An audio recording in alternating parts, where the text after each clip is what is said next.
चलो, तो जरा याद दिलाओ कहाँ पे पहुंच गए थे हम लोग। हाँ, हम लोग जो है वो फोटोसिंथेसिस पढ़ रहे थे और हम लोग लाइट रिएक्शन में भी साइक्लिक प्रोसेस पढ़ चुके थे, चक्रीय प्रकाश फास्फोरिलीकरण। अच्छा, तुम लोगों का टेस्ट कैसा हुआ? बीच में टेस्ट भी तो आया था।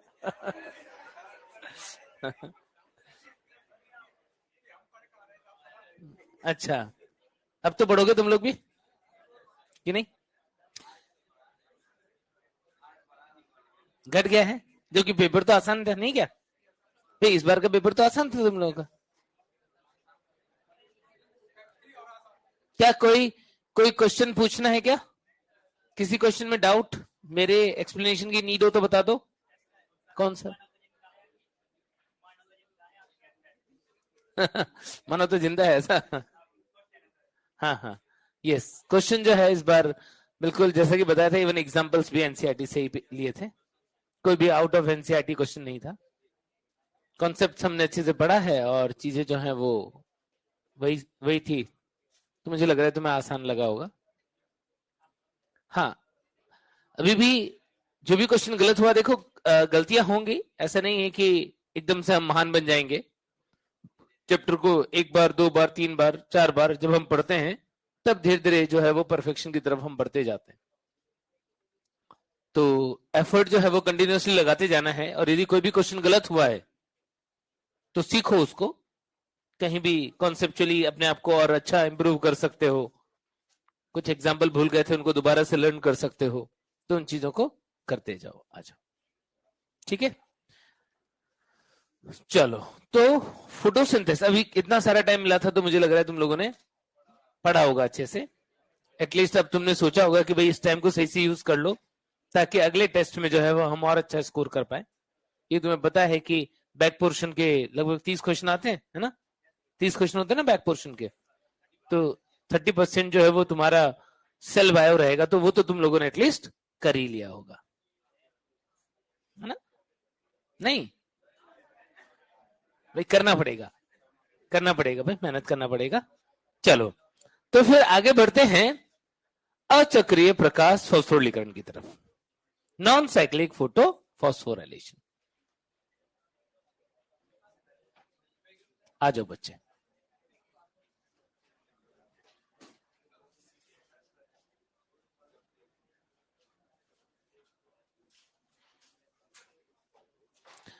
चक्रीय प्रकाश फास्फोरिलीकरण में हमने देखा था कि इलेक्ट्रॉन का जो प्रवाह हो रहा था वो चक्रीय रूप से, मतलब PS1 से निकला और अलग अलग इलेक्ट्रॉन वाहकों के द्वारा होते हुए वापस से कहां पर आ गया था? PS1 के पास आ गया था।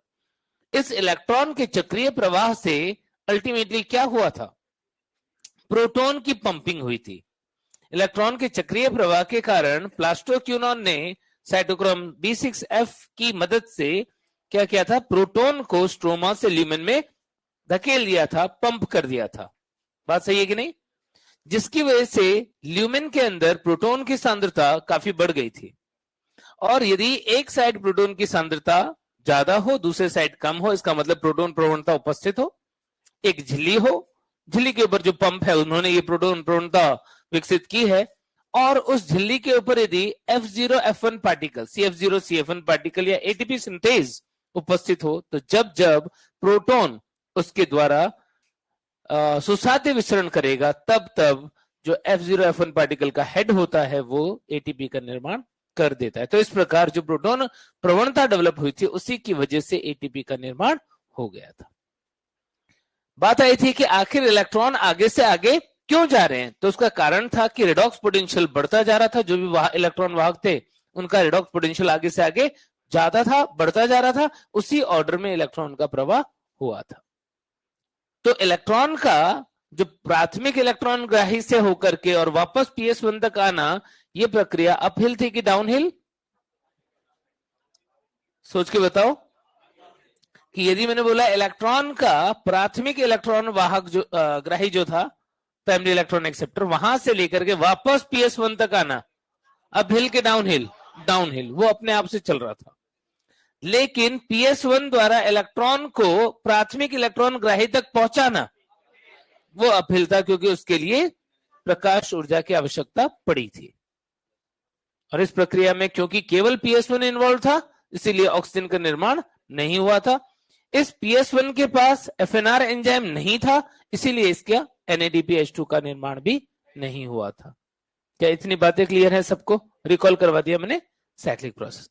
बिल्कुल वैसे यहां पर नॉन साइक्लिक फोटोफॉस्फोरिलेशन, अचक्रीय प्रकाश फॉस्फोरिलीकरण की प्रक्रिया भी चलेगी। देखते हैं जरा सबसे पहले कि ये प्रक्रिया को समझना है, अगेन हमें उसी रेडॉक्स पोटेंशियल स्केल का यूज करना पड़ेगा। याद है रेडॉक्स पोटेंशियल स्केल बनाया था हमने? ठीक है, इधर 0, इधर माइनस में 0.5, आ जाओ बच्चे, माइनस में 1, प्लस में 0.5, प्लस में 1,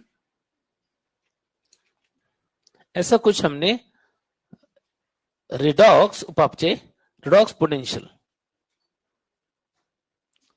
रिडॉक्स को क्या बोलते हो? ऑक्सीकारी अपचय।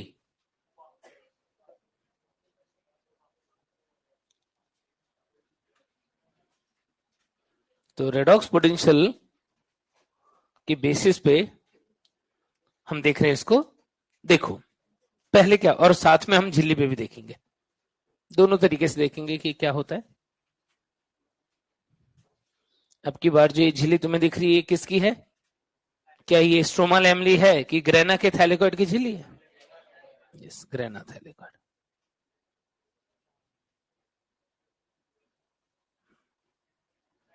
आ जाओ बच्चे, थैलेकॉइड मेम्ब्रेन, ये थैलेकॉइड मेम्ब्रेन है। ऊपर की तरफ क्या होगा? स्ट्रोमा,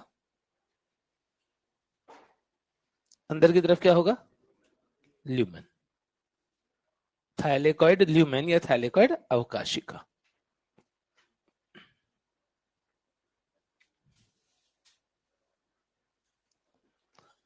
PS1 इन्वॉल्व होगा कि PS2 के दोनों काम करेंगे। PS2 की स्ट्रक्चर याद है तुम्हें? प्रोटीन्स, इन प्रोटीन्स के अंदर जो है, जो रिएक्शन सेंटर है वो P680, ये रिएक्शन सेंटर होता है। आसपास में बहुत सारे एंटीना वर्णक होते हैं।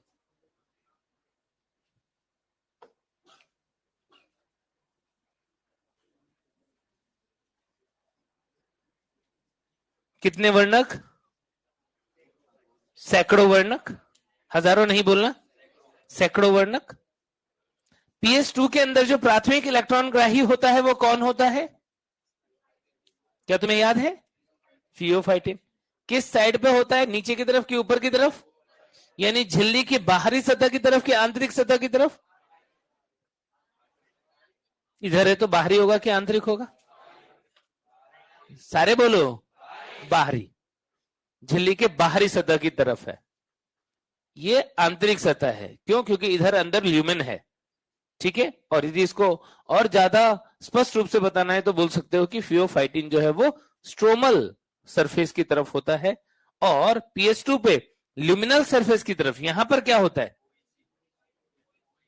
क्या होता है? OEC, oxygen evolving complex. इस OEC में कुछ आयंस भी होते हैं यदि तुम्हें पता हो तो, Mn+2, Ca+2 और Cl-। ऐसे आयंस भी OEC में उपस्थित होते हैं। ऐसा होता है PS2, ये काम करेगा इसमें। PS1 भी काम करेगा।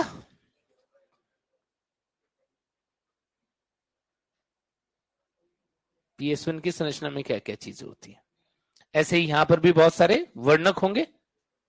रिएक्शन सेंटर क्या होगा? P700। आसपास में बहुत सारे एंटीना पिगमेंट्स यहां पर भी होंगे। कितने? वही सैकड़ों पिगमेंट्स। यहां पर इसके अंदर भी कुछ इलेक्ट्रॉन वाहक होते हैं। प्राइमरी इलेक्ट्रॉन एक्सेप्टर कौन? फाइलोक्यूनोन। दूसरा FeS, फेरस सल्फर कॉम्प्लेक्स, या फिर उसको हम फेरेडॉक्सिन रिड्यूसिंग सब्सटेंस बोलते हैं। किसको देता है? फेरेडॉक्सिन। और यहां पर FNR उपस्थित होगा कि नहीं होगा? यस, इसकी सर के ऊपर यहां पर बैठा होगा FNR, फेरेडॉक्सिन NADP रिडक्टेज। तुम्हें ध्यान होगा कि PS1 के नीचे यहां पर एक वाहक बैठा होता है जो मोबाइल इलेक्ट्रॉन कैरियर है, प्लास्टोसाइनिन, ठीक है। और झिल्ली पर प्लास्टोक्यूनॉन की पोजीशन क्या होती है, बाहरी सतह की तरफ की आंतरिक सतह की तरफ, बाहरी। और जब इसको हाइड्रोजन मिलता है तो ये PqH2 बनाता है कौन सी सतह की तरफ, आंतरिक। इस तरीके से कन्वर्ट हो रहा था, याद आ रहा है। और इसके पास में एक कॉम्प्लेक्स बैठा हुआ था, कौन था, साइटोक्रोम B6F, जिसमें आयरन सल्फर था। 2 साइटोक्रोम B6 थे, याद आ रहा है क्या। एक साइटोक्रोम F था,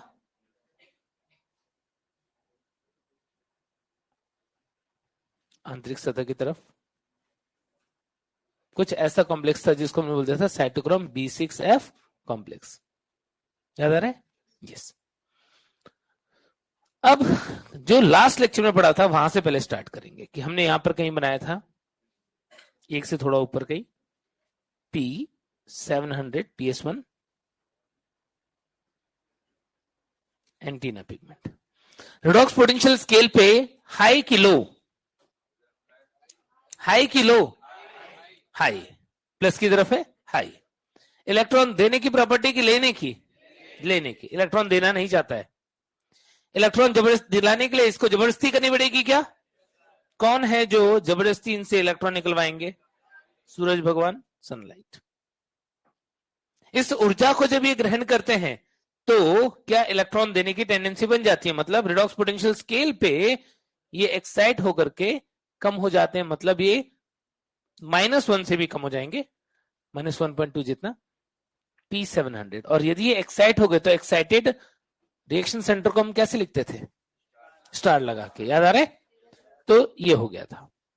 फिर ये क्या करते थे, ये अपने इलेक्ट्रॉन्स देते थे किसको, इधर बनाऊंगा आपकी बार, फाइलोक्यूनॉन को, फाइलोक्यूनॉन FeS को, और FeS किसको देते थे इलेक्ट्रॉन, FD को, FD। इलेक्ट्रॉन का प्रवाह कुछ ऐसा हो रहा था, इलेक्ट्रॉन का P700 से फाइलोक्यूनॉन को मिलना, अपहिल के डाउनहिल, अपहिल, इसके बाद डाउनहिल, यस बिल्कुल सही। अब यहां पर एक परिवर्तन हो गया, क्या कि पहले जो फेरेडॉक्सिन हम बना रहे थे, पिछला वाला डायग्राम, उसके अंदर यहां पर FNR नहीं हुआ करता था। FNR नहीं हुआ करता था तो इलेक्ट्रॉन कहां जाता था, झिल्ली के ऊपर प्लास्टोक्यूनॉन के पास। लेकिन अब यहां FD के पास कौन एंजाइम है, FNR। यदि यहां पर FD के पास FNR होगा तो वो इस इलेक्ट्रॉन को यूज कर लेगा, किसके लिए, यस, NADP को रिड्यूस करके NADPH बनाने के लिए। NADP प्लस 2 इलेक्ट्रॉन जो थे वो फेरेडॉक्सिन से ले लिए गए, खर्च कर लिए गए। 2 प्रोटॉन जो है वो कहां से ले लिया गया, स्ट्रोमा से ले लिया गया, और बन गया क्या, NADPH2 या NADPH H+। क्योंकि 2 इलेक्ट्रॉन लिखे इसीलिए NADPH2, एक ही लिखता तो NADPH। यानी हमारी एनसीईआरटी या किसी बुक में NADPH लिखा होगा या किसी में NADPH2 लिखा होगा तो कंफ्यूज होने की जरूरत नहीं। क्यों, क्योंकि वो एक इलेक्ट्रॉन मान करके यदि प्रोसेस को देख रहे होंगे तो प्रोडक्ट NADPH दिखेगा। हम 2 इलेक्ट्रॉन लेकर के चल रहे तो हमको NADPH2 दिख रहा है। लेकिन यदि ऐसा कुछ हुआ तो इससे एक बात क्लियर हो गई, क्या कि जो PS1 ने इलेक्ट्रॉन निकाला है वो इलेक्ट्रॉन खर्च हो चुका है। PS1 दोबारा काम नहीं करेगा। कब तक नहीं करेगा, जब तक इसका खोया हुआ इलेक्ट्रॉन इसे वापस ना मिल जाए। यानी कुछ ऐसी प्रक्रिया होनी चाहिए जिससे कि इसका खोया हुआ इलेक्ट्रॉन इसे मिल जाए, और इसका खोया हुआ इलेक्ट्रॉन इसे मिलता है किससे, PS2 से। मेम्ब्रेन पे कुछ इस तरीके से हम देख पा रहे हैं।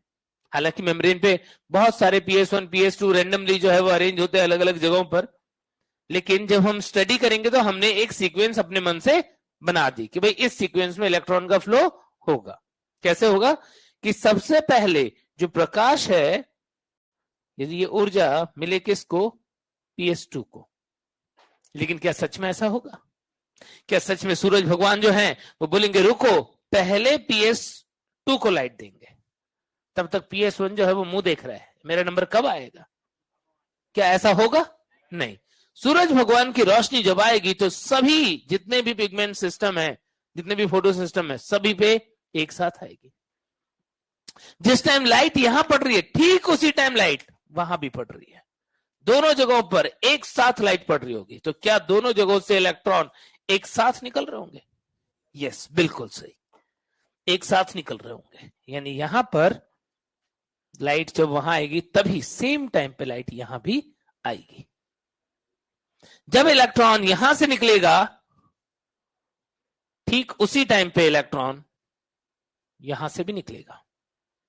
क्या मेरी बात तुमको समझ में आ रही है?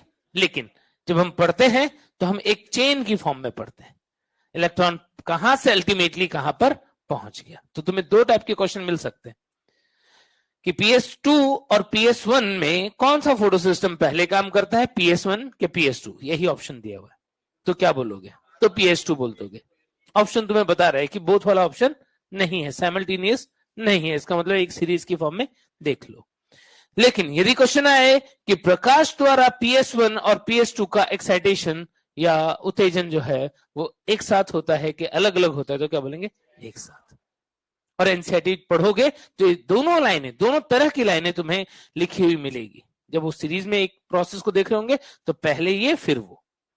और वैसे प्राकृतिक रूप से यदि हम बात करें नेचुरली क्या होता है, नेचुरली दोनों फोटो सिस्टम्स एक साथ एक्साइट होते हैं। यानी इसका इलेक्ट्रॉन आगे जा रहा है, इसका इलेक्ट्रॉन आगे जा रहा है, वो इंतजार कर रहा है कोई मुझे मेरे खोए हुए इलेक्ट्रॉन लौटा दे। हाँ, यस। अब देखो क्या होगा कि यदि इलेक्ट्रॉन फियोफाइटिन को मिला तो फियोफाइटिन उस इलेक्ट्रॉन का क्या करेगा? क्या उसके पास भी एफएनआर जैसा कुछ है? नहीं है। तो जो इलेक्ट्रॉन इसके पास आया उस इलेक्ट्रॉन को ये क्या कर देगा? झिल्ली पे डाल देगा। बाहरी सतह की तरफ कि आंतरिक सतह की तरफ? बाहरी सतह। और जैसे ही आउटर सरफेस ऑफ मेम्ब्रेन पे उसने इलेक्ट्रॉन को रिलीज किया, वहां पर एक वाहक बैठा था। लेकिन ये वाहक जो होता है क्या सिर्फ इलेक्ट्रॉन का वाहक होता है कि हाइड्रोजन का वाहक होता है? यानी हाइड्रोजन बनाने के लिए इलेक्ट्रॉन के साथ और क्या चाहिए? इलेक्ट्रॉन के साथ और क्या चाहिए? H+, प्रोटॉन चाहिए। कहां से मिलेगा वो प्रोटॉन? स्ट्रोमा से। क्या वो PqH2 बन जाएगा? क्या उसे तुम प्लास्टो हाइड्रोक्यूनॉन बोलते थे? याद आ रहा है? लास्ट लेक्चर में पढ़ा था, वही चीज चल रही है। PqH2 बनने के बाद सरफेस के कौन सी सतह पर आ जाता है? बाहरी की आंतरिक? आंतरिक। और आंतरिक सतह पर आने के बाद में ये क्या करता है? ये इलेक्ट्रॉन को अगले इलेक्ट्रॉन वाहक को दे देता है जो झिल्ली की आंतरिक सतह की तरफ उपस्थित है। कौन है वो? वो साइटोक्रोम B6F है और उसका भी FeS वाला कंपोनेंट है। यानी आंतरिक सतह की तरफ आकर के इसने इलेक्ट्रॉन जो है वो दे दिया किसको? FeS को। यदि इलेक्ट्रॉन को रिलीज किया तो क्या ऐसे प्रोटॉन भी छोड़ना पड़ेगा? प्रोटॉन को कहां छोड़ेगा ये? ल्यूमेन में। ये जो प्रोटॉन का स्थानांतरण हुआ है सूर्य के प्रकाश की ऊर्जा को ग्रहण करके, बताओ ये सक्रिय है कि निष्क्रिय है? जब भी ये प्रक्रियाएं चल रही होंगी, लाइट रिएक्शन चल रहा होगा, उस टाइम पे प्रोटॉन की सांद्रता किधर ज्यादा किधर कम? ल्यूमेन में ज्यादा, स्ट्रोमा में कम। क्या प्लास्टोक्यूनॉन एक चैनल का काम करता है कि एक पंप का काम करता है? पंप का काम करता है। सांद्रता प्रवणता के विपरीत प्रोटॉन को भेजता है। क्या तुमने ये सब पहले भी पढ़ा हुआ है? यस। इलेक्ट्रॉन जब साइटोक्रोम B6F के पास पहुंचता था तो याद करो दो टाइप की प्रोसेस हो सकती थी। या तो इलेक्ट्रॉन साइटोक्रोम B के द्वारा वापस से किसको मिल जाए? प्लास्टोक्यूनॉन को। एक चक्कर चल जाता था। क्या नाम दिया था तुमने इसको? तुमने इसको क्यू साइकिल नाम दिया था कि क्यू साइकिल द्वारा इलेक्ट्रॉन प्लास्टोक्यूनॉन को फिर से मिल सकता है। यदि प्लास्टोक्यूनॉन को इलेक्ट्रॉन फिर से मिलेगा तो क्या ये फिर से प्रोटॉन ग्रहण कर लेगा? क्या कहां से? स्ट्रोमा से, वही जहां पर सांद्रता कम थी, और फिर इसको भेज देगा कहां पर? ल्यूमेन में। क्यों हम इसको साइटोक्रोम B6F से आता हुआ दिखा रहे हैं? क्योंकि इलेक्ट्रॉन इधर से इसने दिया है, मदद की है, तो उसकी मदद को दिखाने के लिए हम ऐसा करते हैं कि प्लास्टोक्विनोन जो है वो प्रोटॉन का पंपिंग कर रहा है, किसकी मदद से? साइटोक्रोम B6F की मदद से। क्या प्रोटॉन की सांद्रता अंदर बढ़ती जा रही है? क्या ये अच्छी बात है? यस, ये अच्छी बात है। अब इलेक्ट्रॉन अगली बार ये घूम के आ गया, अब अगली बार किसको मिलेगा? साइटोक्रोम F को। अब किस सरफेस की तरफ है, ऊपरी की निचले? निचले। निचले सतह पर क्या तुम्हें कोई इलेक्ट्रॉन ग्राही दिख रहा है? कौन है? प्लास्टोसाइनिन। तो इलेक्ट्रॉन जो है वो प्लास्टोसाइनिन को मिल जाएगा। और ये प्लास्टोसाइनिन क्या करता है? इलेक्ट्रॉन किसको देता है? क्यों दे रहा है इसको? क्योंकि इस टाइम पे जब ये इलेक्ट्रॉन इधर चल रहा है, इसका इलेक्ट्रॉन भी तो आगे से आगे चल रहा है, यानी क्या PS1 का रिएक्शन सेंटर इलेक्ट्रॉन डेफिसिट है, इसके पास इलेक्ट्रॉन की कमी है? यस, उस कमी की भरपाई कौन कर देगा? प्लास्टोसाइनिन। यानी इलेक्ट्रॉन जो है PS2 से जो चल के आया उसने PS1 की भरपाई कर दी। अब ये खुश है, दोबारा काम करने के लिए तैयार है। और ये इलेक्ट्रॉन फाइनली कंज्यूम कहां हो गया था? याद करो, वो डायग्राम हमने बनाया था। ये इलेक्ट्रॉन जो है NADP प्लस और 2H प्लस, इनको जोड़ करके NADP H प्लस बनाने में यूज हो गया था। क्या बात समझ आ गई? इसको तो इलेक्ट्रॉन मिल गया है, ये तो खुश है, लेकिन ये अभी भी दुखी है। PS2 का जो इलेक्ट्रॉन निकला है वो फाइनली कंज्यूम हो गया, क्या बनाने के लिए? NADP H2 बनाने के लिए। ये PS2 जो है वो बेचारा बहुत दुखी है, बोल रहा है कि कोई मुझे मेरा खोया हुआ इलेक्ट्रॉन दिला दो। कौन है वो? कौन है? OEC। किसके इलेक्ट्रॉन को लाकर किसको देगा? वाटर के। किसका इलेक्ट्रॉन? वाटर का। यानी यहां पर क्या वाटर का फोटोलाइसिस हो जाएगा? OEC जो है वो वाटर की स्प्लिटिंग करता है, जल के अणुओं को जब तोड़ेगा तो 3 चीजें निकालेगा इससे। क्या तुम्हें पता है वो 3 चीजें क्या होती है? Oxygen, H plus, electron. और यही इलेक्ट्रॉन जो है वो मिल जाता है किसको? PS2 को। क्या अब ये भी खुश हो गया है? क्या अब ये दोबारा काम करेगा? यानी बार बार यही प्रोसेस चलती रहेगी, तो क्या इलेक्ट्रॉन का फ्लो होता रहेगा, प्रोटॉन की पंपिंग होती रहेगी, NADP H2 बनता रहेगा, ऑक्सीजन उत्पन्न होता रहेगा। यस। क्या एक एक बात एकदम क्लियर है? Crystal clear. यहां पर इसी चीज को देख रहे हैं हम कि इलेक्ट्रॉन का जो फ्लो था वो ब्रेक हो गया इस FNR की वजह से, और वो इलेक्ट्रॉन NADP H2 बनाने में यूज हो गया था। अब क्या हुआ, यहां पर दूसरा जो फोटो सिस्टम है वो काम में आया, और वो है हमारा P680 रिएक्शन सेंटर, और ये एंटीना पिगमेंट्स। ये वाला फोटो सिस्टम जो है PS2 जो है उसको हम देख रहे हैं। PS2 का रिडॉक्स पोटेंशियल PS1 के कंपेयर में ज्यादा है कि कम है? PS2 का रिडॉक्स पोटेंशियल PS1 के कंपेयर में ज्यादा है कि कम है? ज्यादा है, जो नीचे है वो ज्यादा है। और यहां पर जब इसके पास भी ऐसे ही सनलाइट आई होगी तो ये एक्साइट हुआ होगा, एक्साइट होकर के लेट सपोज यहां तक पहुंच गया, एक्साइटेड स्टेट। इसके कंपेयर में थोड़ा ज्यादा बनाना पड़ेगा, P680 एक्साइटेड। एक्साइटेड है तो इलेक्ट्रॉन को उत्सर्जित कर देगा, प्राइमरी इलेक्ट्रॉन एक्सेप्टर फियोफाइटिन होगा, फियोफाइटिन इस इलेक्ट्रॉन को प्लास्टोक्विनोन को दे देगा, जो क्या बना देगा? PQH2 प्लास्टोहाइड्रोक्विनोन। और यही प्लास्टोहाइड्रोक्विनोन जब बनता है तो तुम्हें पता ही है प्रोटॉन का पंपिंग हो जाता है। इलेक्ट्रॉन आगे पहुंचा साइटोक्रोम B6F कॉम्प्लेक्स के पास। साइटोक्रोम B6F के पास जब इलेक्ट्रॉन पहुंचा तो यदि Q साइकिल चली, जो कि चलती है, तो भी प्रोटॉन का ट्रांसफर हो जाता है। इलेक्ट्रॉन आगे किसको मिला था? प्लास्टोसाइनिन को। प्लास्टोसाइनिन से किसको मिला था? क्वेश्चन पूछेंगे कि बताओ फियोफाइटिन से इलेक्ट्रॉन PS1 तक पहुंचा, क्यों? क्योंकि ये इलेक्ट्रॉन वाहक रेडॉक्स पोटेंशियल के बढ़ते क्रम में या घटते क्रम में, बढ़ते क्रम में व्यवस्थित है। सही बात है कि नहीं? यस, इसलिए पहुंचा, नहीं तो नहीं पहुंचता। समझ गए?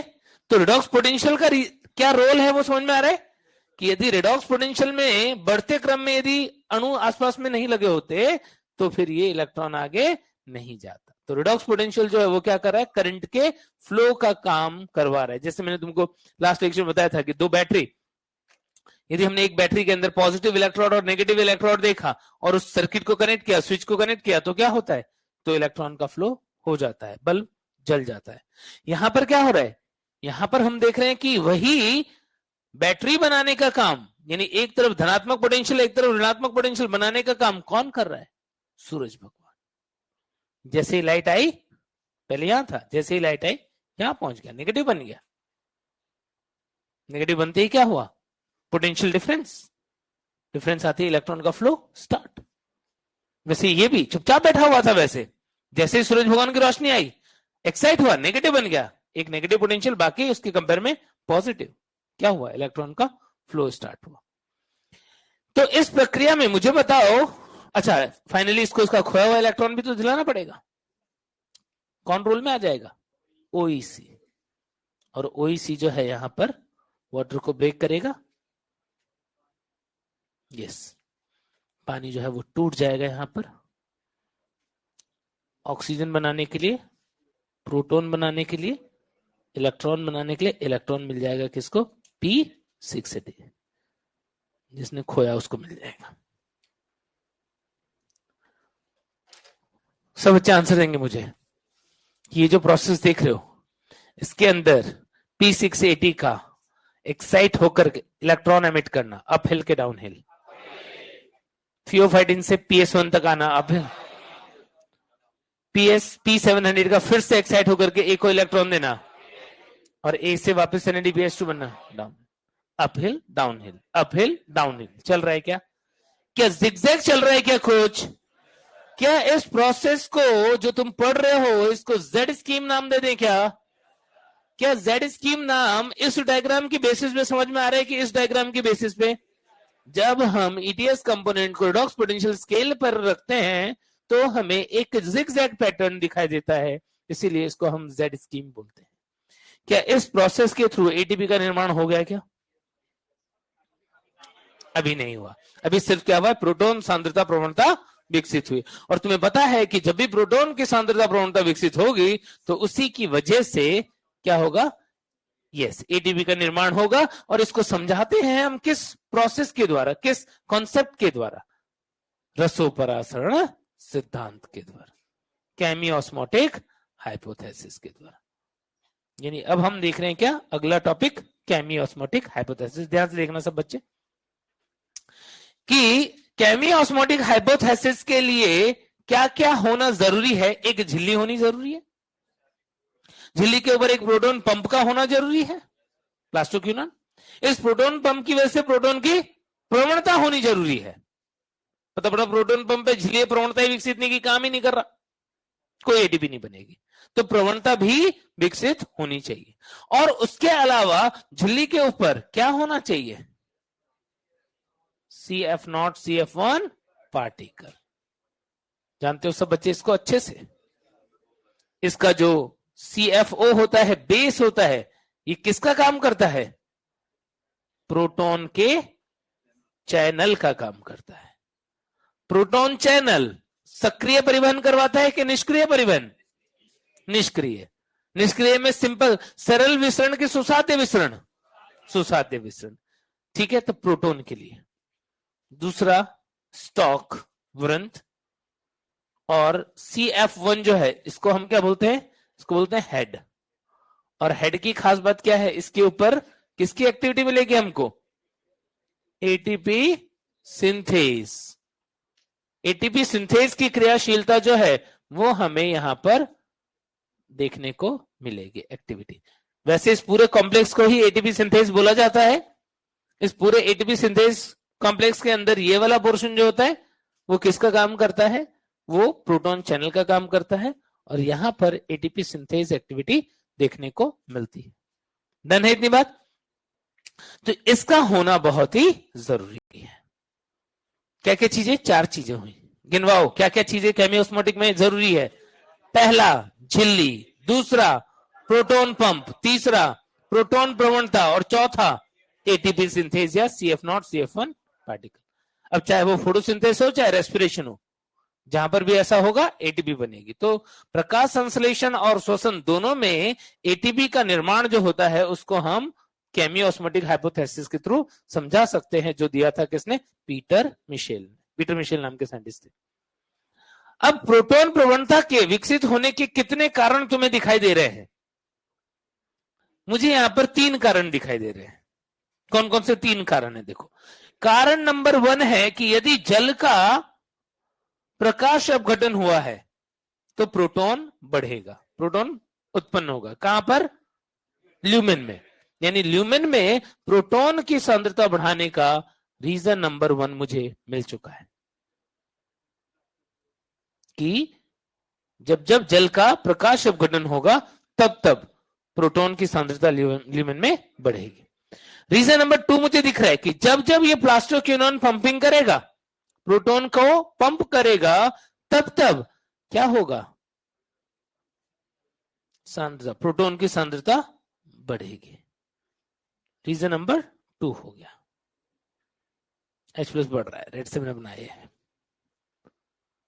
2 कारण मिल गए जिससे प्रोटॉन की सांद्रता कहां बढ़ रही है? ल्यूमेन में। रीजन नंबर 3 मुझे दिख रहा है कि यदि यहां पर NADPH2 का निर्माण हुआ तो स्ट्रोमा में प्रोटॉन खर्च होगा कि बनेगा? खर्च हो जाएगा। तो क्या यहां पर प्रोटॉन की सांद्रता घट जाएगी? क्या रीजन नंबर 3 मिल गया? यस।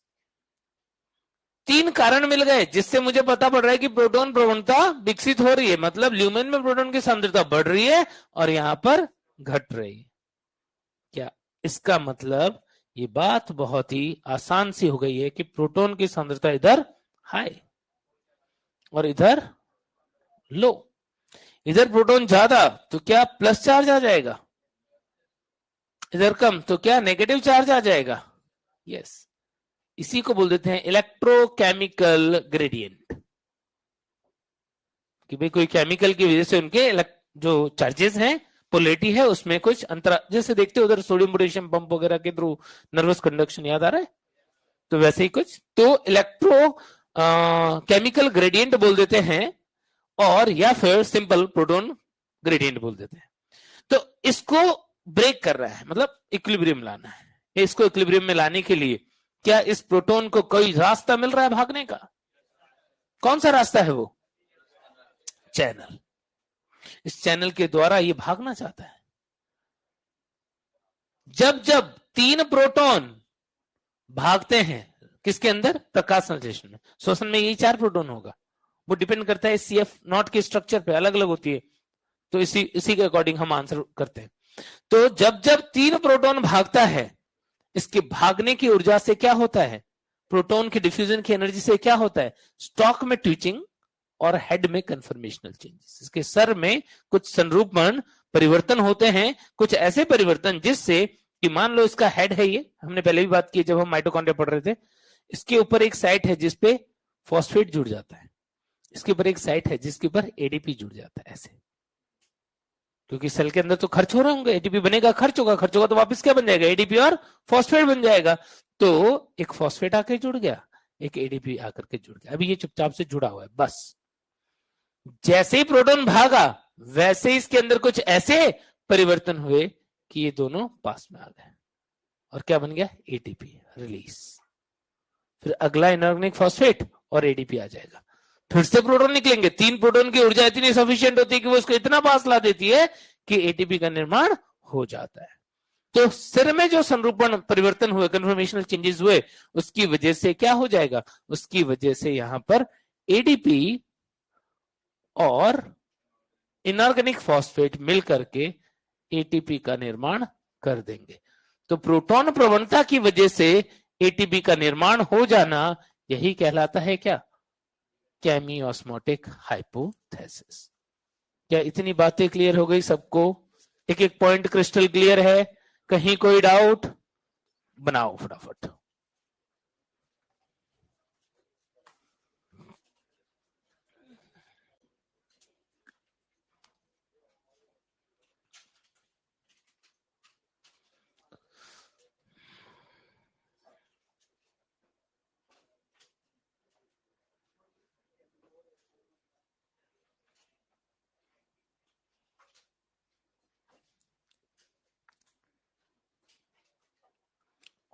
तो एक डायग्राम जो है वो तुम्हें दिख रहा है एक्चुअल में झिल्ली पे क्या चलता है, और दूसरा तुम्हें दिख रहा है रेडॉक्स पोटेंशियल स्केल पे क्या चल रहा है।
स्पीड से बनाओ थोड़ा।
क्या रट लोगे ये सारी बातें?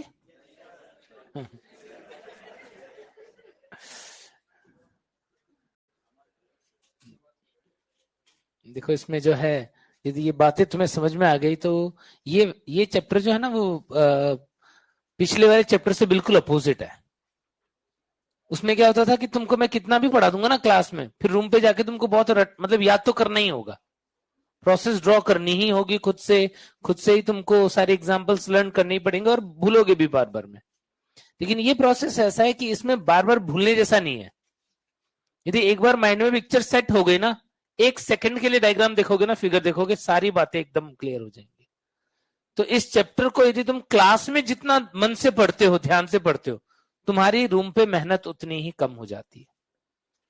पिछले चैप्टर में तुमको क्लास में भी ध्यान से पढ़ना था और रूम पे जाके भी उतने ही ध्यान से चीजों को बार बार रिकॉल करना है, और अभी से लेकर के एग्जाम तक प्लांट किंगडम, बायोलॉजिकल क्लासिफिकेशन मान के चलो हर महीने में एक बार तो रिवीजन में आना चाहिए, जैसा चैप्टर है। और ये यदि अभी पढ़ लिया, एग्जाम के पहले भी रिवाइज करोगे ना, तो भी सारी बातें याद आएंगी। क्या? हाँ हाँ, तो यदि समझ के पढ़ लिया होगा तो गलत नहीं होंगे। रटा था तो फिर दिक्कत, फंस सकते हो बच्चे। तो फिर तुम्हारे क्वेश्चन सही होना, जो क्वेश्चन बनाने वाले लोग हैं उनकी कृपा पे निर्भर करता है। हाँ, क्योंकि भाई उन्होंने आसानी क्वेश्चन बना दिए तो चलो हो गया।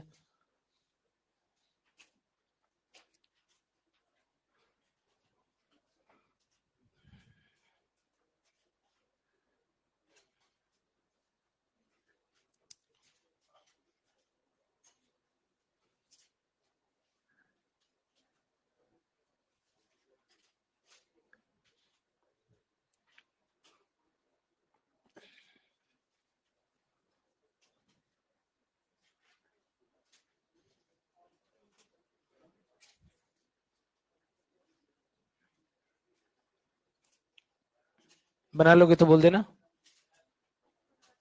बना लिया?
ये वाली सारी चीजें।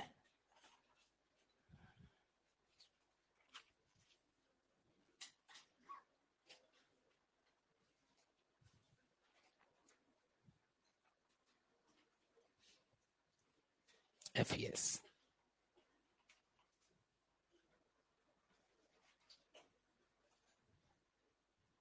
FT, और यहाँ पर ये वाला, ये रिएक्शन इसके ऊपर ये रिएक्शन NADP से NADPH2 बनना FNR द्वारा।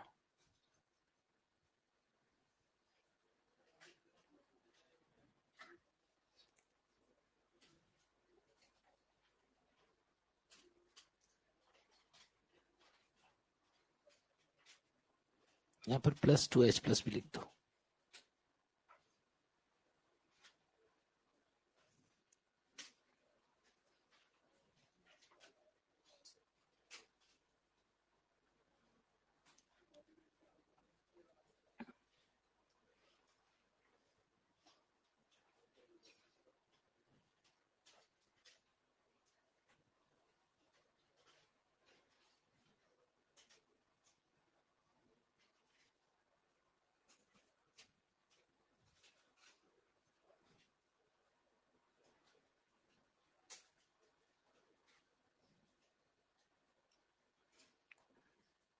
पहले कौन सा डायग्राम बनाया तुम लोगों ने? ठीक है, ओके, कोई भी बना लो, कोई दिक्कत।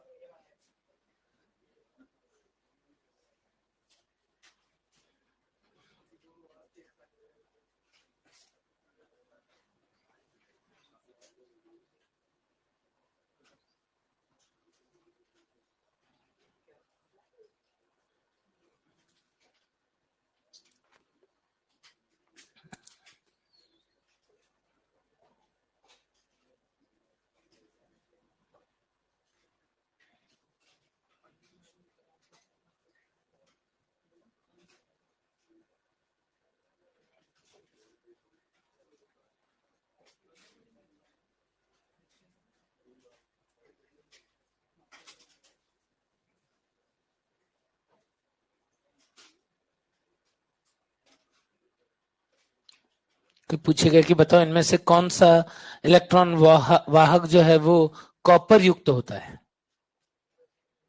कॉपर किस में है? प्लास्टोसाइनिन में।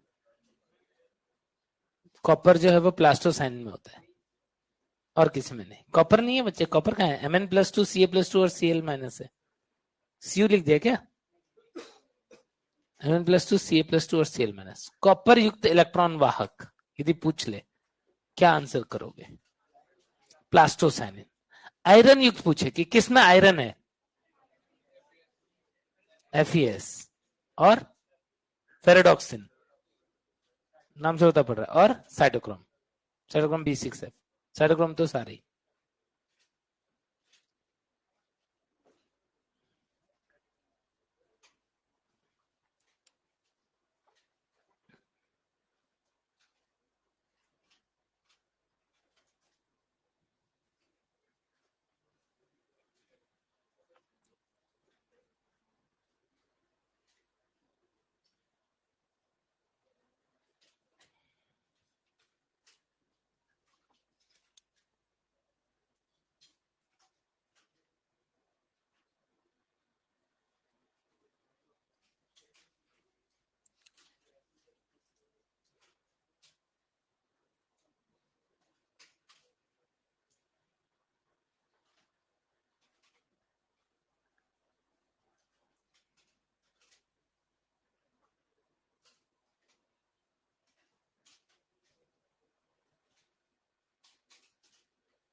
क्या मजा आ रहा है बच्चे? इतना कंट्रोल नहीं हो रहा है तुमसे?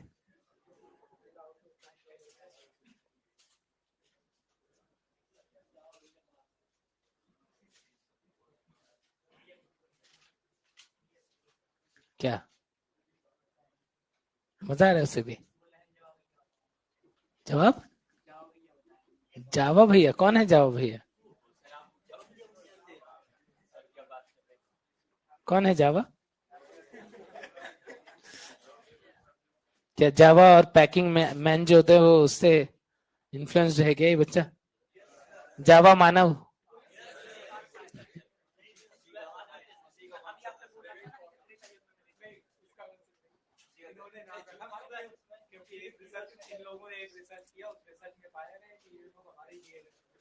हमारे ही डीएनए, हमारे जैसे डीएनए ऐसा?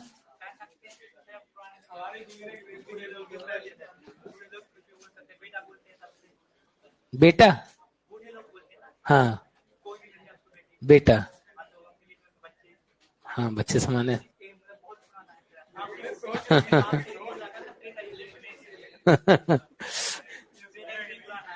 त्रेता युग।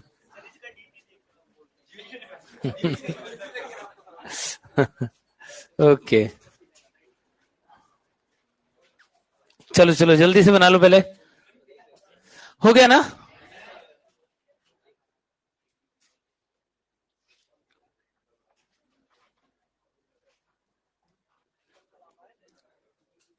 कल आया था मैं, दिखा था।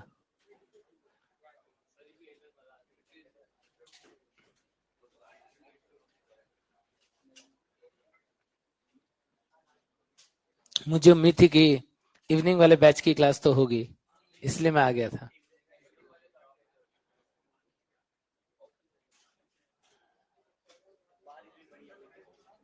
हाँ हाँ बच्चे, कल मैं आया था।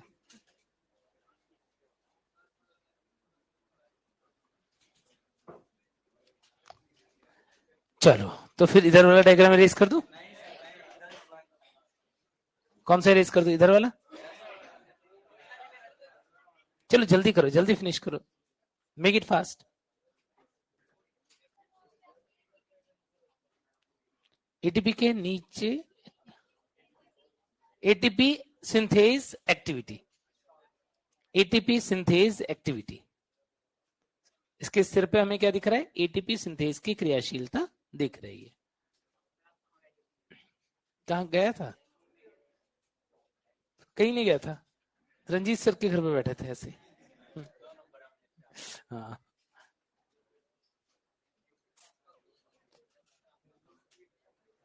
चलो।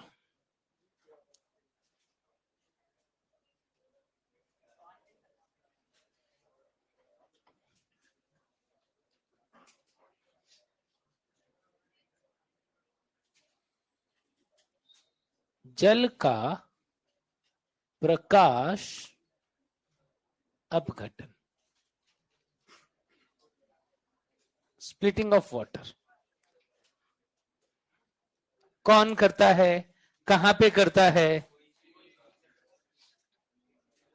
ओईसी द्वारा। कहां पर? PS2 के अवकाशिकीय सतह पर,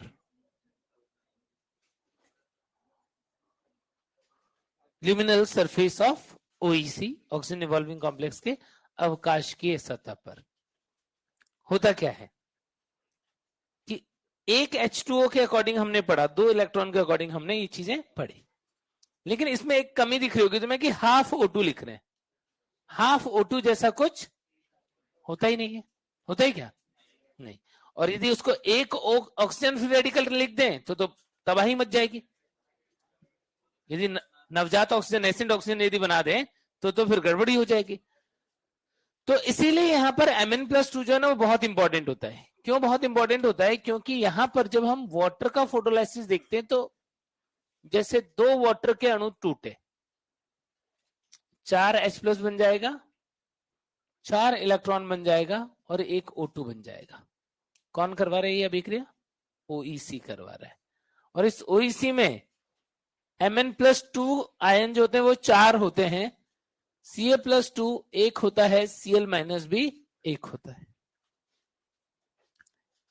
आखिर ये आयन क्या कर रहे हैं? जैसे एक वाटर टूटा तो उसका एक ऑक्सीजन फ्री रेडिकल बाहर निकले, इससे रोकने के लिए Mn+2 उसको पकड़ के रखते हैं तो भाई इसको बाहर नहीं जाने देना है, ऑक्सीजन फ्री रेडिकल बाहर नहीं भागेगा।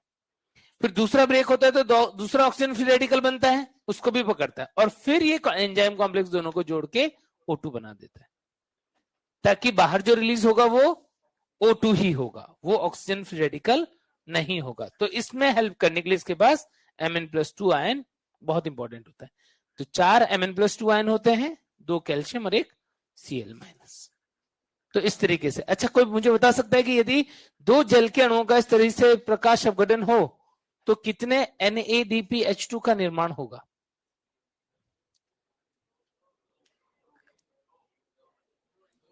1, 2 की 4? 2 होंगे। यस, क्योंकि 2 इलेक्ट्रॉन के अकॉर्डिंग हमने देखा है 1 NADPH2 बना है। क्या तुम्हें पता है कि ये जो NADPH2 दिख रहा है इसके पास इलेक्ट्रॉन किसका है?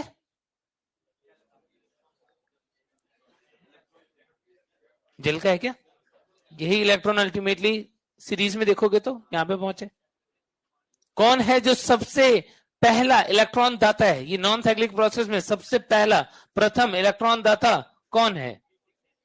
P680। गलत जवाब, जल होगा। सबसे पहले जल होगा। क्यों?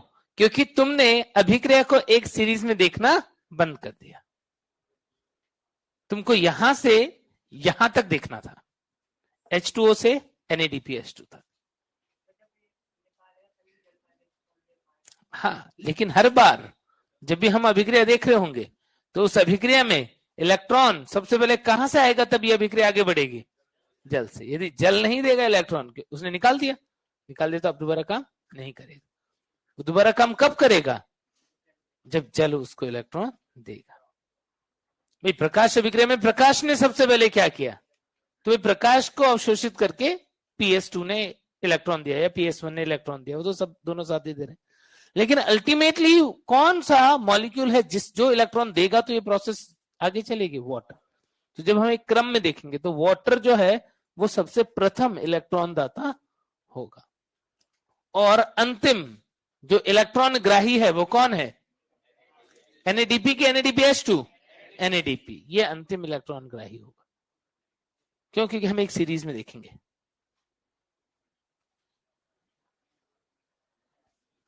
आई बात समझ में?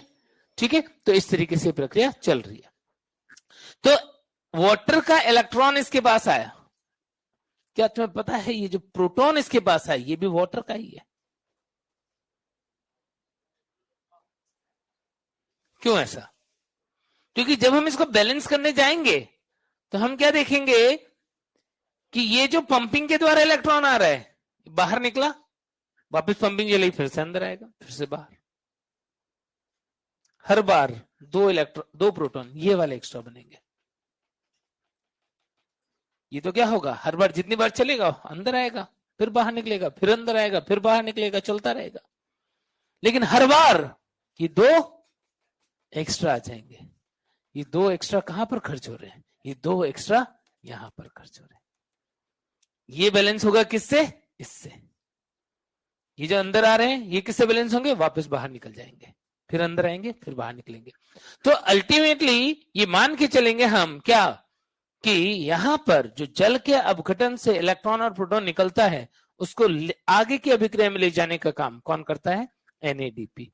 उसने जल का इलेक्ट्रॉन प्रोटॉन ले लिया। हमने क्या पढ़ा था, जो मेन रिएक्शन पढ़ी थी कि H2O इलेक्ट्रॉन और प्रोटॉन दाता का काम करता है।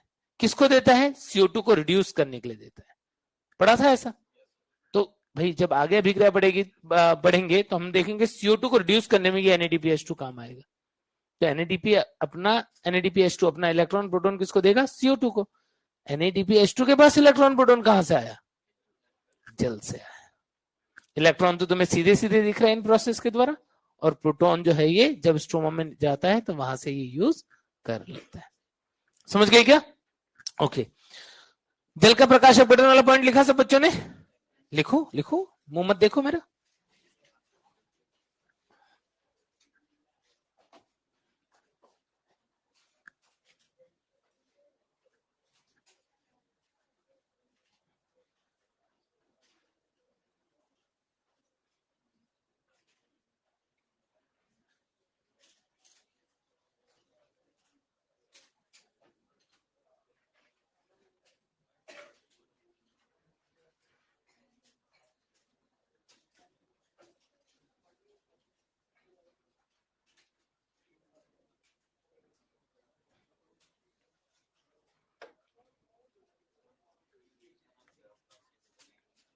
किसका? OEC, oxygen. Luminal surface, luminal surface अवकाश की सतह।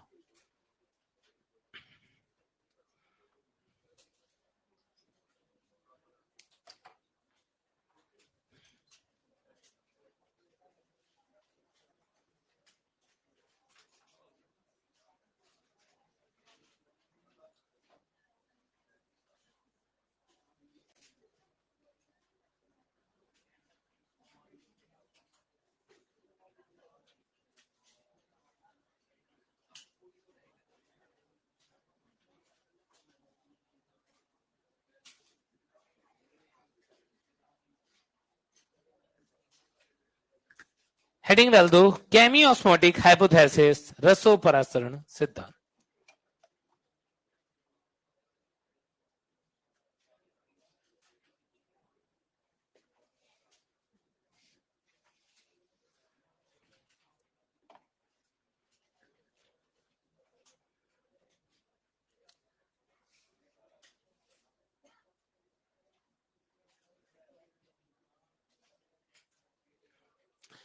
पीटर मिशेल द्वारा दिया गया रसोपरासरण सिद्धांत लिखो, रसोपरासरण सिद्धांत के बारे में।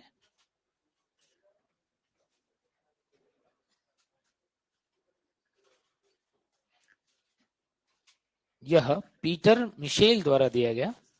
कब दिया था बताएं? 1961 में। यह पीटर मिशेल द्वारा दिया गया।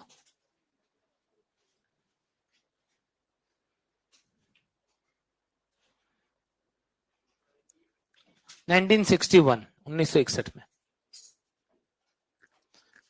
यह पीटर मिशेल द्वारा दिया गया।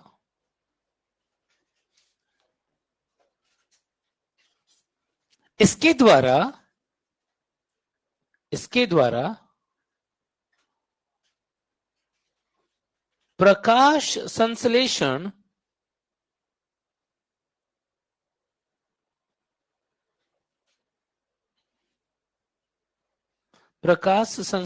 ब्रैकेट में लिख देना, प्रकाश फास्फोरिलीकरण,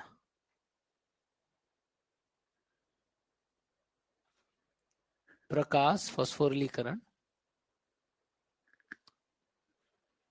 तथा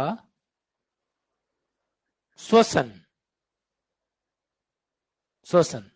ब्रैकेट में लिखना। प्रकाश फास्फोरिलीकरण के बाद ब्रैकेट बंद कर दो, कर दिया ना ब्रैकेट बंद। तथा श्वसन ब्रैकेट में लिखना ऑक्सीकारी फास्फोरिलीकरण, ऑक्सीकारी फास्फोरिलीकरण।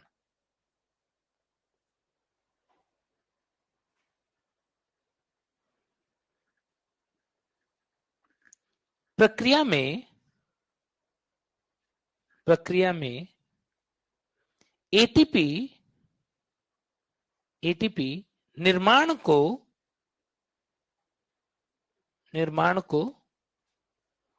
समझा जाता है।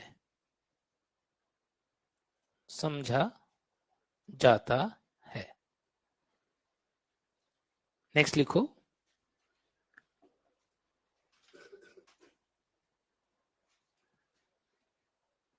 इस प्रक्रिया के लिए निम्न आवश्यकताएं हैं।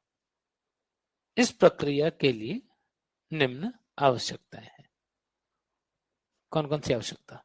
वही चार जो तुमने पढ़ी थी। निम्न आवश्यकता पॉइंट वाइज लिख दो। सबसे पहला क्या? झिल्ली। सबसे पहले आवश्यकता झिल्ली। दूसरी आवश्यकता प्रोटॉन पंप। दूसरी आवश्यकता क्या है? Proton pump. तीसरी आवश्यकता प्रोटॉन प्रवणता।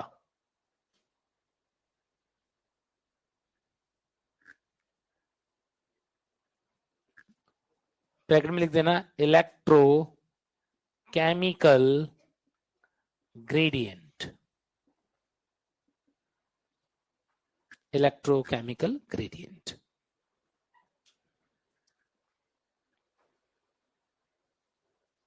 और चौथी आवश्यकता है एटीपी सिंथेज। चौथी आवश्यकता है एटीपी सिंथेज। ब्रैकेट में लिख देना CF0 CF1 कण, CF0 CF1 कण। नेक्स्ट लिखो, प्रोटॉन प्रवणता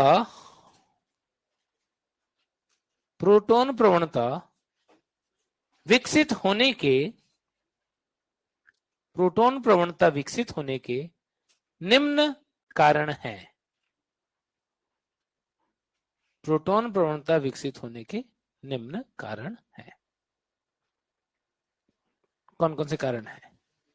number 1, again point wise. Number 1, जल का प्रकाश अपघटन। जल का प्रकाश अपघटन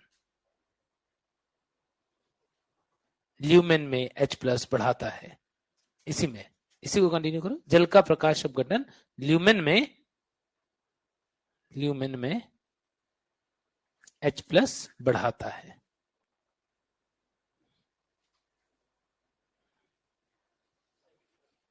दूसरा पॉइंट, प्लास्टोक्यूनॉन द्वारा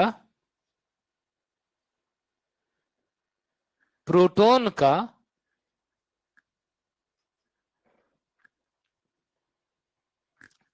प्लास्टोक्विनोन द्वारा प्रोटॉन का स्ट्रोमा से ल्यूमेन में सक्रिय परिवहन, स्ट्रोमा से ल्यूमेन में सक्रिय परिवहन, इससे भी क्या होगा, ल्यूमेन में प्रोटॉन बढ़ेगा, सक्रिय परिवहन। तीसरा पॉइंट, स्ट्रोमा में NADP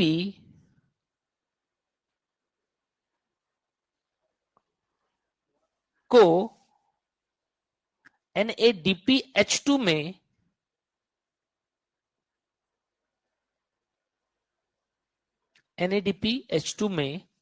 NADP का कर दो ना, को की जगह NADP का NADPH2 में FNR द्वारा अपचयन, FNR द्वारा अपचयन स्ट्रोमा में H+ कम करता है, स्ट्रोमा में H+ कम करता है। क्या ये तीनों ही चीजें तुम्हें अपने डायग्राम में दिख रही हैं क्या? क्या एनसीईआरटी में भी ऐसे ही कोई डायग्राम दिया हुआ है? यस, बस उन्होंने क्या किया है, इस डायग्राम को ऐसे गोल कर दिया है। वही डायग्राम जो हमने बनाया है एक सीधी झिल्ली पे, उसी को उन्होंने क्या किया है, ऐसे गोल झिल्ली करके, इधर सारा इलेक्ट्रॉन फ्लो वाला पार्ट और यहां पर F0 F1 पार्ट, जो कि मैं तुम्हें होमवर्क देने वाला हूं, ठीक है?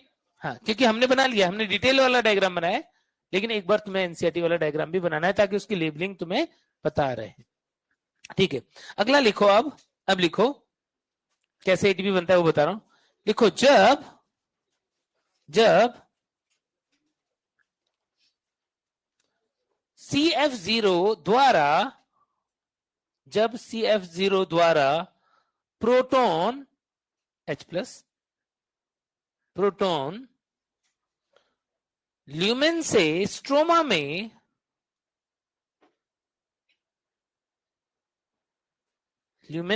स्ट्रोमा में सुसाध्य परिवहन करता है, सुसाध्य परिवहन, फैसिलिटेटेड डिफ्यूजन, सुसाध्य परिवहन करता है, तो इस ऊर्जा का उपयोग करके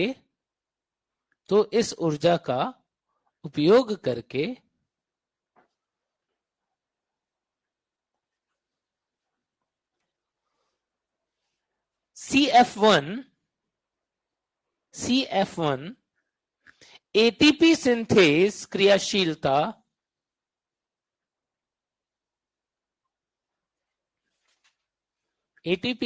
क्रियाशीलता प्रदर्शित करता है एवं इसमें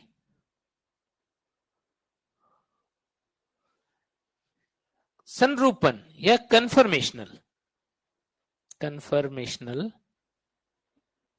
संरूपण परिवर्तन दिखाई देते हैं, या संरूपण परिवर्तन होते हैं, कन्फर्मेशनल चेंजेस होते हैं,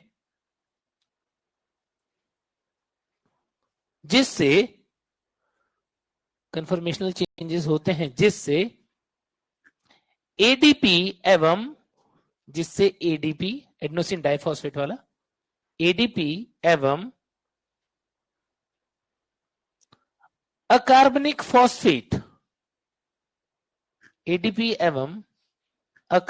फॉस्फेट को जोड़कर एटीपी का निर्माण कर दिया जाता है,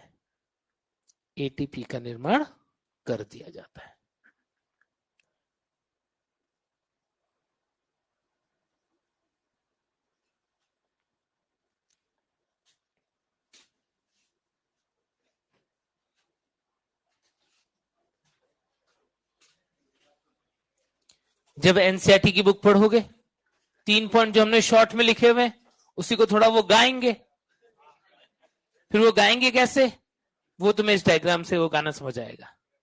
वैसे नहीं आएगा समझ में, डायग्राम से आएगा। क्या कि जब PS1 PS2 जो है प्रकाश ऊर्जा को अवशोषित करते हैं तो इलेक्ट्रॉन जो है वो प्राथमिक इलेक्ट्रॉन ग्राही पे पहुंच जाता है, जो कि झिल्ली की बाहरी सतह की तरफ होता है। समझ जाओगे किसकी बात कर रहा है, फियोफाइटिन।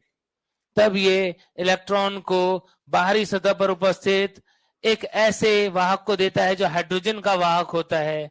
समझ जाओगे किसकी बात कर रहा है, प्लस। फिर वो वाहक जो है वो स्ट्रोमा से H+ ले लेता है और रिड्यूस होकर के अंदर की तरफ चला जाता है। फिर वहां पर लोअर सरफेस पे एक इलेक्ट्रॉन वाहक होता है, उसको दे देता है। समझ जाओगे किसको देने की बात कर रहा है, साइटोक्रोम B6F को देने की बात। साथ ही प्रोटॉन जो है उसको ल्यूमेन में छोड़ देता है और इस वजह से ल्यूमेन में प्रोटॉन की कॉन्सेंट्रेशन बढ़ जाती है। इतनी सिंपल सी बात को वो गाएगा बढ़िया से। तो इसीलिए जब भी तुम पढ़ोगे वो 3 पॉइंट्स दिए हुए, वही जो 3 पॉइंट हमने शॉर्ट में लिखे, डायग्राम देख लोगे, अपने आप पता पड़ जाएगा कि किसकी बातें कर रहा है। ठीक है, हाँ चलो। तो फिर अब हेडिंग डाल दो डार्क रिएक्शन। क्या लाइट रिएक्शन सबको एकदम क्लियर है क्या, कहीं कोई दिक्कत? तो फिर आ जाओ डार्क रिएक्शन पे। हाँ, डायग्राम की जगह छोड़ देना सब बच्चे, होमवर्क होमवर्क एनसीईआरटी वाला डायग्राम होमवर्क है। केमियोस्मोटिक का एनसीईआरटी में जो डायग्राम दिया हुआ है, ये वाला डायग्राम, ये तुम्हें बना के लाना है। हाँ, चेक किया जाएगा कल सबकी कॉपी में।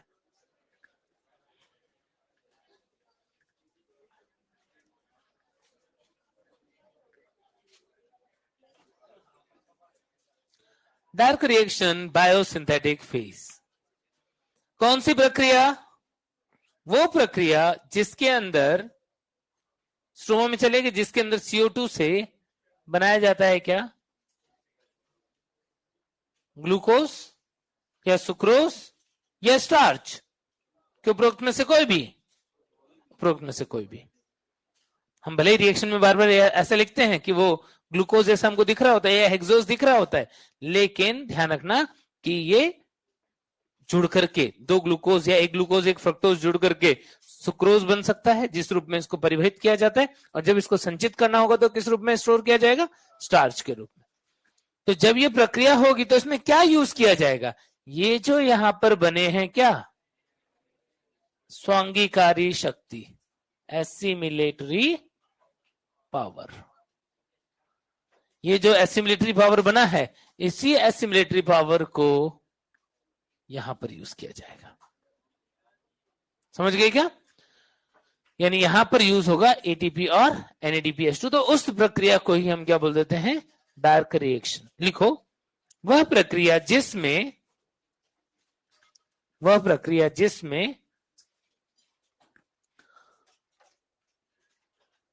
प्रकाश अभिक्रिया में, वह प्रक्रिया जिसमें प्रकाश अभिक्रिया में बनने वाली, प्रकाश अभिक्रिया में बनने वाली स्वांगीकारी शक्ति, एसिमिलेटरी पावर, स्वांगीकारी शक्ति, ब्रैकेट में लिख देना क्या क्या है वो स्वांगीकारी शक्ति, ATP एवं NADPH2। स्वांगीकारी शक्ति ATP एवं NADPH2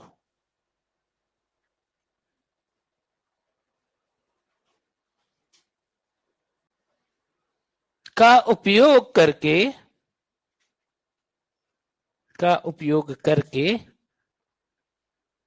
CO2 को रासायनिक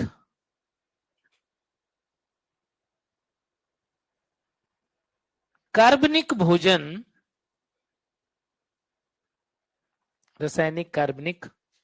भोजन जैसे हेक्सोज,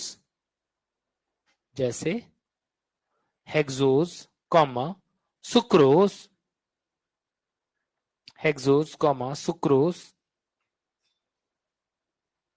अथवा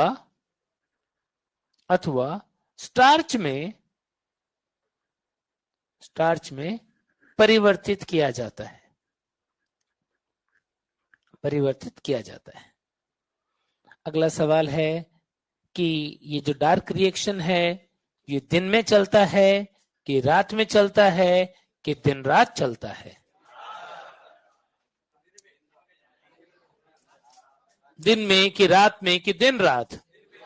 कितने बच्चे बोलते हैं दिन रात चलता है? आवाज तो बहुत तेज आ रही थी।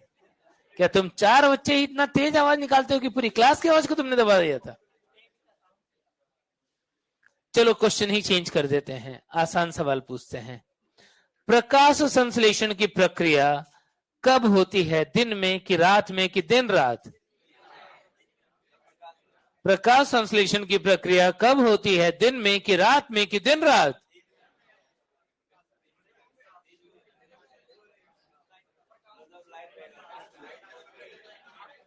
बोल रहे हैं जब लाइट होगा। सर रात को कोई टॉर्च लेके चला जाएगा तो रात में भी तो हो जाएगी, इसीलिए हम जो है अपने उत्तर को बोलना चाहते हैं जब प्रकाश होगा तब। तो नेचुरल कंडीशन में पूछा जा रहा है, कभी भी ऐसा क्वेश्चन आए तो अपने मन से टॉर्च लेके मत पहुंच जाना कि रात को टॉर्च लेके पहुंच गए।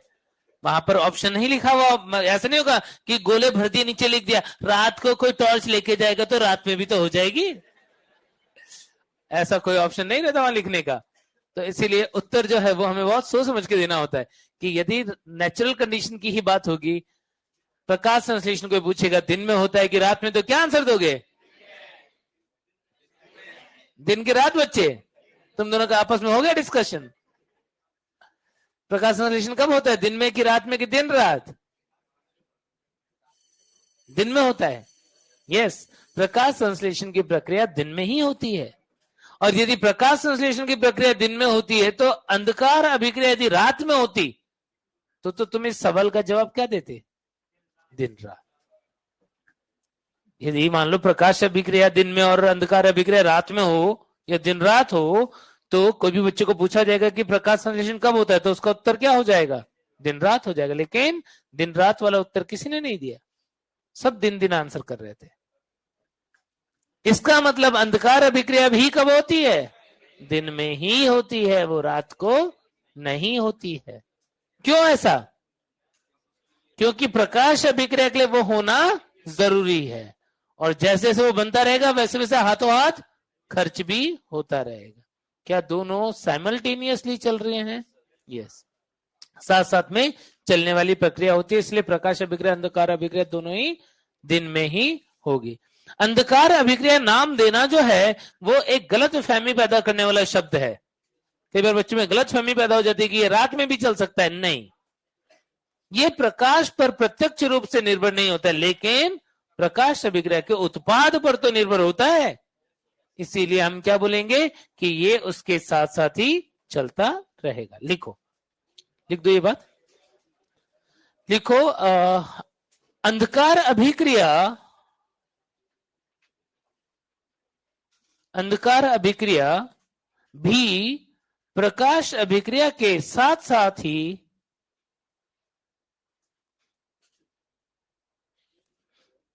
अंधकार अभिक्रिया भी प्रकाश अभिक्रिया के साथ साथ ही दिन के समय चलती है।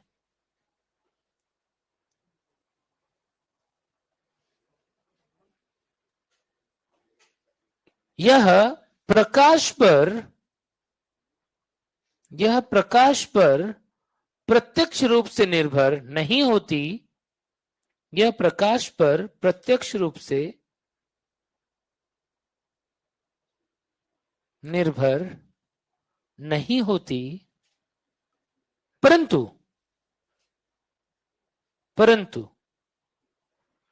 प्रकाश अभिक्रिया के उत्पादों पर निर्भर होती है।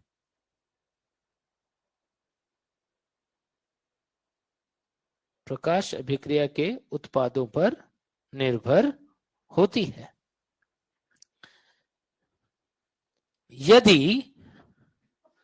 यदि प्रकाश बंद कर दिया जाए, प्रकाश देना बंद कर दिया जाए, यदि प्रकाश देना बंद कर दिया जाए तो प्रकाश अभिक्रिया, यदि प्रकाश देना बंद कर दिया जाए तो प्रकाश अभिक्रिया तुरंत बंद हो जाएगी। प्रकाश अभिक्रिया तुरंत बंद हो जाएगी, परंतु अंधकार अभिक्रिया